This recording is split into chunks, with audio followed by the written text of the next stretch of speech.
Assalamualaikum warahmatullahi wabarakatuh. Pertama-tama saya berterima kasih kepada Art Music Today yang sudah memperkenankan saya bercerita pada program Li Ramadan.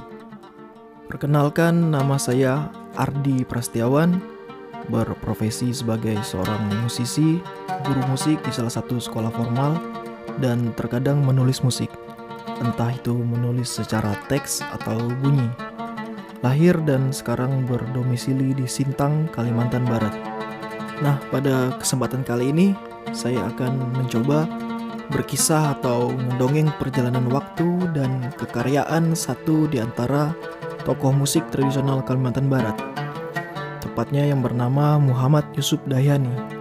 Sebagian besar materi ini saya ambil dari buku yang berjudul Sebuah Biografi Muhammad Yusuf Dahyani yang pernah saya dan teman-teman terbitkan pada bulan Februari tahun 2019. Lahirnya buku ini dulu tentu karena kegelisahan masih kurangnya, atau bisa dibilang hampir tidak ada sumber literatur musik Kalimantan Barat.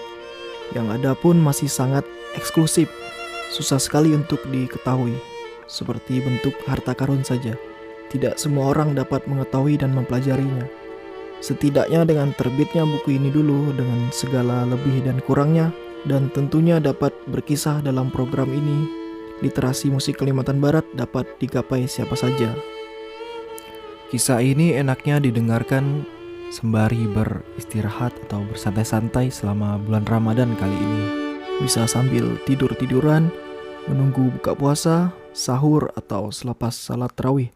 Sebab isinya juga tidak terlalu berat, sekedar berkisah saja. Berbicara tentang Muhammad Yusuf Dahyani, rasanya tidak bisa dilepaskan dari muara identitas kesenian Melayu di Kalimantan Barat, khususnya daerah Pontianak dan Kuburaya. Sebab beliau lahir kisaran tahun 1940-an di desa Sungai Pulau Parit Serpan, Kecamatan Teluk Pakadai, Kabupaten Kuburaya. Namun dalam perkembangannya, ruang lingkup arena berkesenian beliau dikenal tidak hanya di Kabupaten Kuburaya saja, tapi juga di kota Pontianak. Saya akan mulai dari kedua orang tuanya. Ayah beliau bernama Dahyani Bujang dan ibunya bernama Kamariah. Dahyani Bujang mahir dalam ilmu bela diri hiburan, silat juadah namanya. Tidak hanya itu, memainkan alat musik perkusi tar dalam kesenian hadroh, dan belangkah jepin pun dikuasainya. Begitu pula istrinya, bernama Kamariah. Dikenal pandai memainkan alat musik slodang, alat musik petik seperti gambus dalam kesenian tradisional Melayu. Dari turunan kedua orang tua dan lingkungan itulah kemudian mengalir darah seni dan musikal dari Muhammad Yusuf Dahyani. Muhammad Yusuf Dahyani memiliki 8 saudara kandung. Dari 8 ada 3 saudaranya yang juga meniti profesi sebagai pemusik. Ada Haji Muhammad Tamrin, Muhammad Yusen, dan Abdul Muthalib. Kesenian yang mereka geluti ada kasidah, orkes gambus, dan jepin. Beliau diketahui sudah mulai belajar tentang kesenian tradisional Melayu sejak berusia 5 tahun.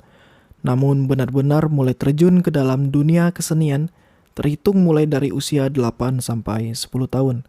Hitunglah kisaran tahun 1953 dan sudah menetap di kota Pontianak. Sambil mempelajari kesenian tradisional Melayu, beliau juga mengenyam dunia pendidikan sekolah formal. Ada yang menarik, bahwa pada saat itu syarat seorang anak untuk bisa bersekolah bukanlah usia, melainkan mampukah seorang anak melingkarkan tangan kanan ke kepala hingga menyentuh telinga sebelah kiri. Mengawali pendidikan sekolah formalnya pada sekolah rakyat yang disingkat SR, sekarang sederajat dengan sekolah dasar SD, berada di Pal 2 Jalan Husein Hamzah, Pontianak. Mengenai mata pelajaran yang diajarkan, menurut beliau tidak jauh berbeda dengan mata pelajaran sekarang. Adapun ilmu seputar ilmu alam, berhitung, dan sejarah.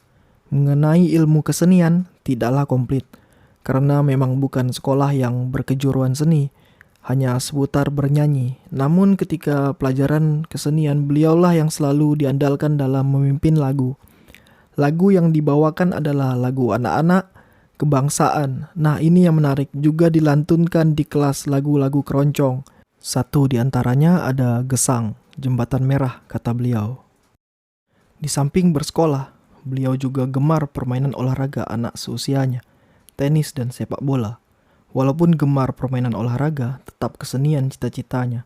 Mempunyai hasrat untuk bisa melakukan seperti yang dilakukan oleh para seniman yang pernah dilihat pada masa kecilnya. Begini kiranya kata beliau, cita-cita saya tuh dulu, ya saya senang dengan hiburan ya, hiburan dolok-dolok, suka sekali itu, kesenian gitu. Hiburan kalau ada orang main orkes apa, orkes yang dimaksud adalah orkes gambus. Dulu kalau lagi kecil-kecil lah suka mandang apa, tapi itu dimasukkan ke dalam hati tuh. Coba nanti aku besar aku buat gini, tuh saya.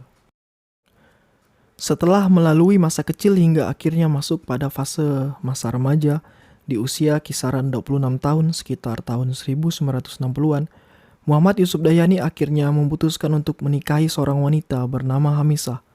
Pada tahun 1969, Hamisah adalah seorang anak yatim piatu dan masih mempunyai hubungan kekeluargaan. Bisa dikatakan masih sepupu 3 kali atau keluarga jauh, namun tak saling mengenal. Buah dari hasil pernikahan beliau dikaruniai 10 orang anak. Namun takdir tidak dapat dihindari, dari 10 anak yang lahir hanya tersisa 5 orang anak saja.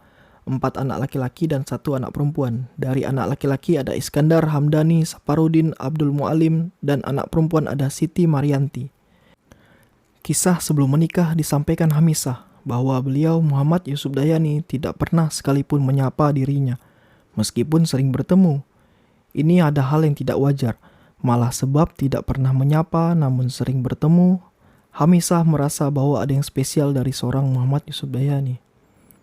Ada suatu cerita ketika Hamisah sedang bersepeda dengan adiknya, kemudian melihat Muhammad Yusuf Dayani sedang menaiki kendaraan umum oplet menuju tempat pementasan. Sontak Hamisah merasakan ada perasaan yang tak biasa di antara mereka. Perasaan memang jujur. Tak lama setelah pandangan itu, keesokan harinya Hamisah melihat Muhammad Yusuf Dayani dan ibunya Kamariah mendatangi rumahnya. Momen tersebut membuat Hamisah terkejut bukan main, sebab maksud dari kedatangan itu adalah untuk memperkenalkan Muhammad Yusuf Dayani sekaligus menjodohkan mereka. Setelah terjadi perjodohan itu, mereka akhirnya baru sering bertemu dan akrab. Muhammad Yusuf Dayani pun diceritakan dengan kebolehannya memainkan alat musik tradisional Melayu, sering menunjukkan kebolehannya itu di depan Hamisah. Selain itu diceritakan pula perjalanan menjalani kesenian bersama sang istri, yang sama sekali tidak ada terbesit di pikiran Hamisah sebelum menikah dengan beliau. Pada dasarnya Hamisah bukanlah seseorang yang tertarik terhadap seni musik maupun kesenian tradisional Melayu yang disenangi suaminya. Hamisah mulai berlatih bernyanyi setelah mempunyai anak keempat yaitu Hamdani pada tahun 1974. Sebab sering mengikuti kegiatan berkesenian dari sang suami, berawal dari itulah ia memberanikan diri untuk membuka suaranya bersair. Dari kasidah, orkes gambus sampai berpantun diiringi alat musik biola, akordeon, dan gambus dari sang suami. Pada akhirnya setelah lama mengikuti kegiatan berkesenian dari sang suami, pada tahun 1994 Hamisah memutuskan untuk berhenti berkesenian. Walaupun rekan-rekannya dalam berkesenian masih sering mengajaknya untuk tetap aktif.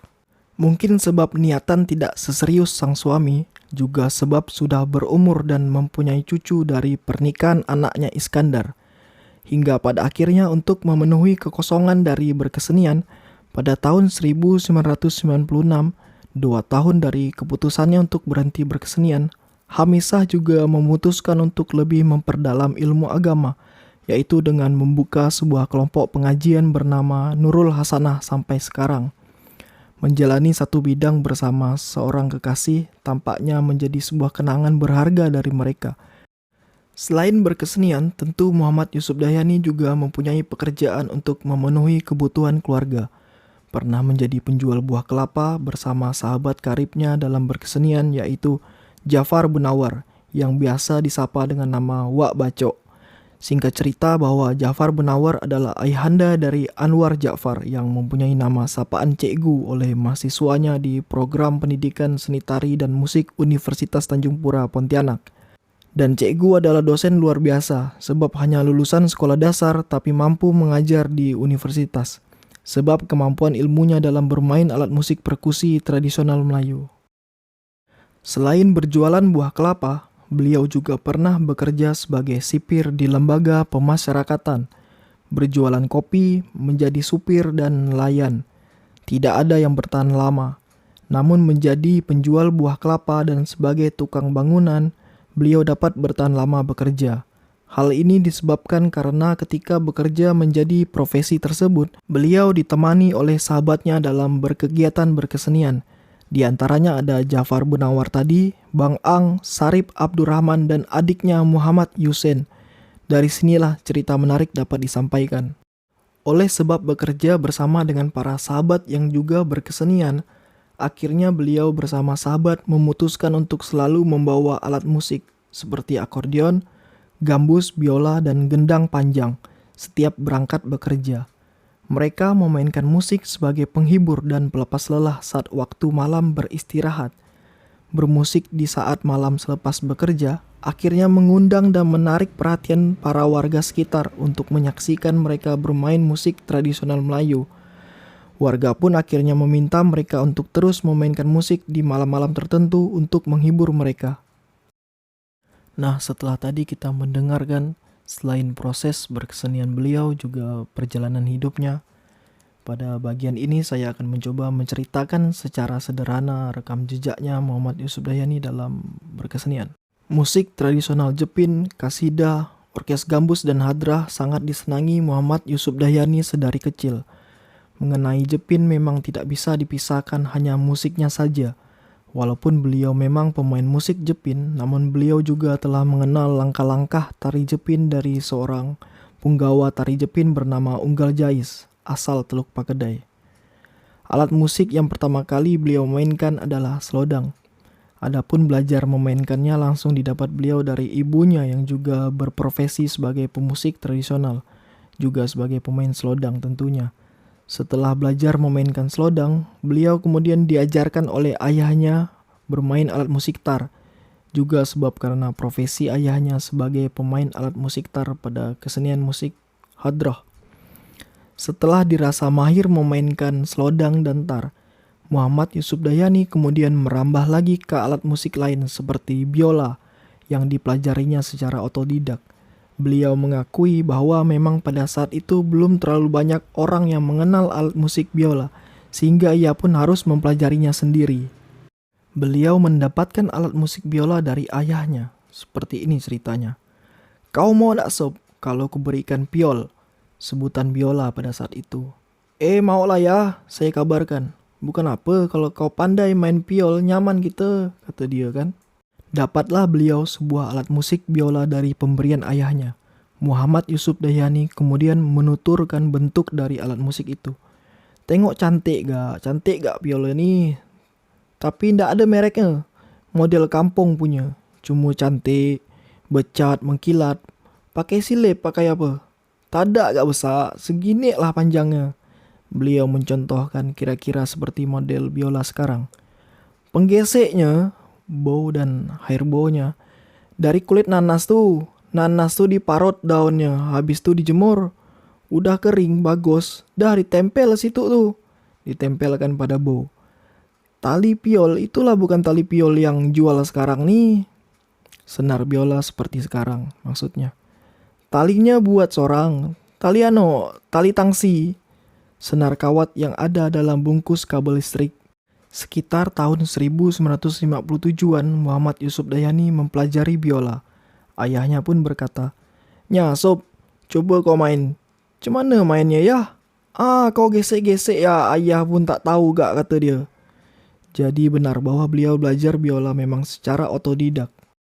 Memulai dengan mencoba menggeseknya sendiri, menonton pertunjukan orkes gambus yang saat itu ada pemain biolanya bernama Ami Ibrahim, sampai pada akhirnya dikisahkan bahwa Muhammad Yusuf Dahyani pernah menonton sebuah pertunjukan simfoni orkestra yang bernama Aksaya di kota Pontianak. Pentas di gedung Arena Remaja. Sekarang gedung tersebut sudah direnovasi dan berubah nama menjadi gedung PCC, Pontianak Convention Center, di Jalan Sultan Sarip Abdurrahman, Aksaya, Pontianak Kota. Sebagai informasi tambahan, dari beberapa orang terdahulu yang berkecimpung di dalam dunia seni musik di Pontianak, mengatakan bahwa dulu terdapat sekolah musik yang bernama Yayasan Musik Kalimantan Barat, disingkat YPM Kalimantan Barat. Para pemusik yang berlatih dan bersekolah di Yayasan Pendidikan Musik Kalimantan Barat memang diperuntukkan untuk menjadi pemusik pada Simfoni Orkestra Aksaya yang sempat berjaya di kota Pontianak pada tahun 1975 sampai 1985. Hasil dari pengalaman menonton itu membuat Muhammad Yusuf Dahyani semakin termotivasi untuk berlatih musik. Selain itu, yang dapat kita sadari bahwa pada masa itu antara musik tradisional Melayu dan musik barat di kota Pontianak tumbuh dan berkembang bersama. Mengawali keseriusannya pada kesenian tradisional Melayu di kota Pontianak, Muhammad Yusuf Dahyani untuk pertama kalinya bergabung dengan grup kesenian Jepin pada kisaran tahun 1960-an yang bernama Tunas Baru.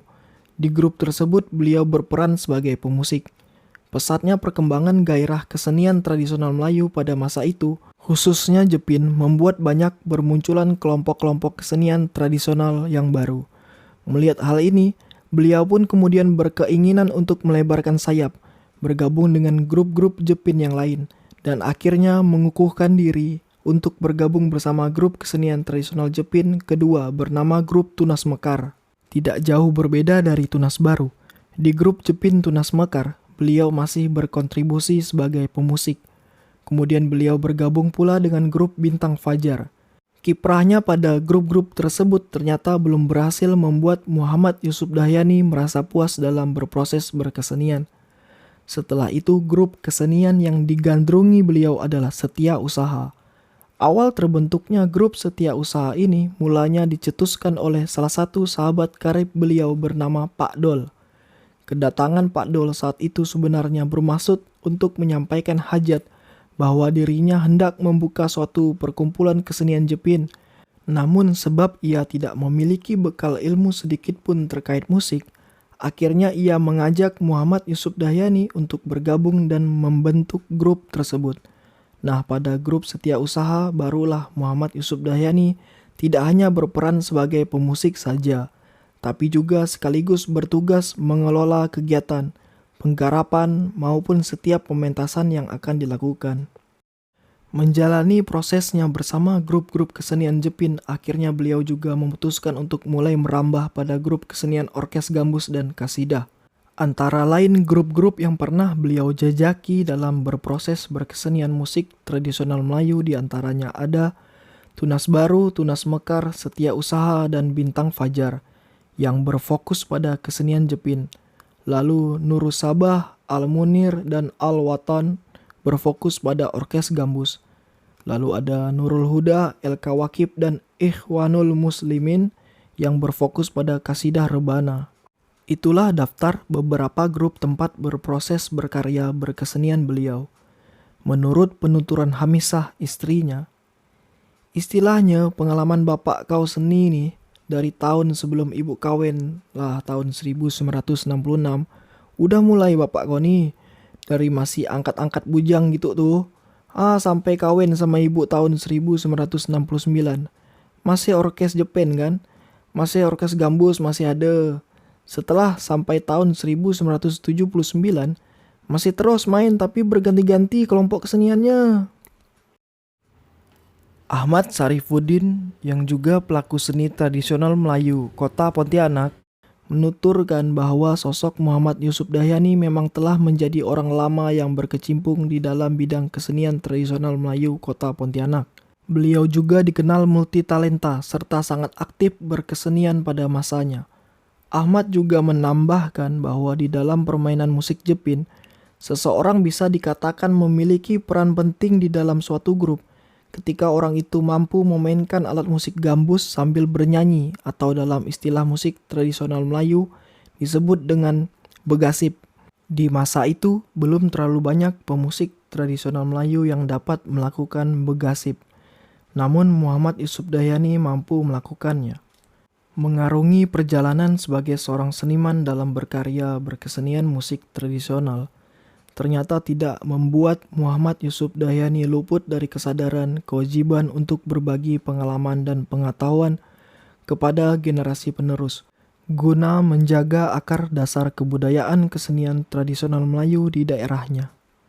Sebab itu beliau juga punya kesempatan mengajar, dari mengajar kesenian kasidah rebana yang digandrungi kaum perempuan atau katakanlah ibu-ibu, hingga tercatat pernah mengajar pada program pendidikan seni tari dan musik Universitas Tanjung Pura Pontianak dari awal tahun 2010 hingga pertengahan tahun 2017. Dikarenakan usia yang sudah mencapai 80 tahun, akhirnya beliau memutuskan untuk berhenti mengajar secara formal, tapi masih senang menerima tamu anak didiknya ataupun siapa saja yang ingin belajar kesenian tradisional Melayu di rumahnya.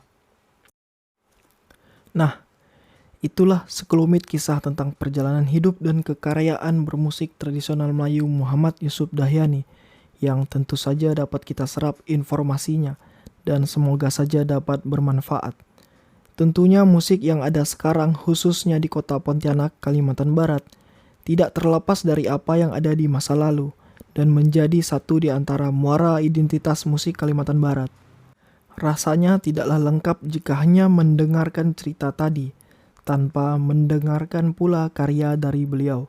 Maka untuk melengkapi itu kita akan mendengarkan satu di antara karya musik tradisi Jepin yang sudah tumbuh dan berkembang bersama beliau. Satu nomor ini berjudul Gresik Pantai, yang dikaji berdasarkan pengetahuan Muhammad Yusuf Dahyani dan dimainkan kembali oleh teman-teman pemusik dari program pendidikan seni tari dan musik Universitas Tanjung Pura Pontianak. Dengan diputarnya karya musik ini, saya juga menghaturkan banyak terima kasih kepada kerabat Art Music Today yang sudah memperkenankan kisah ini dapat terwadahi, dan tentu saja para pendengar yang ada. Saya pamit. Assalamualaikum warahmatullahi wabarakatuh.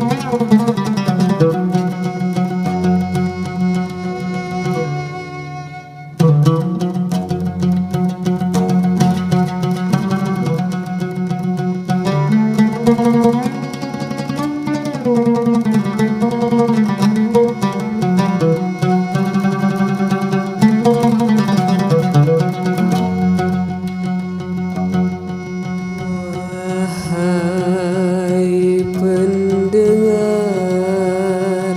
yang ada,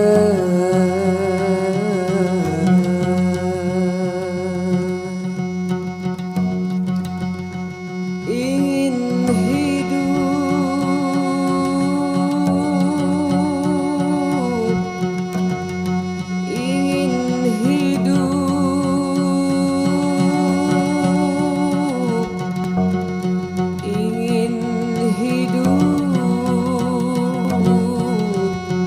yang mulia.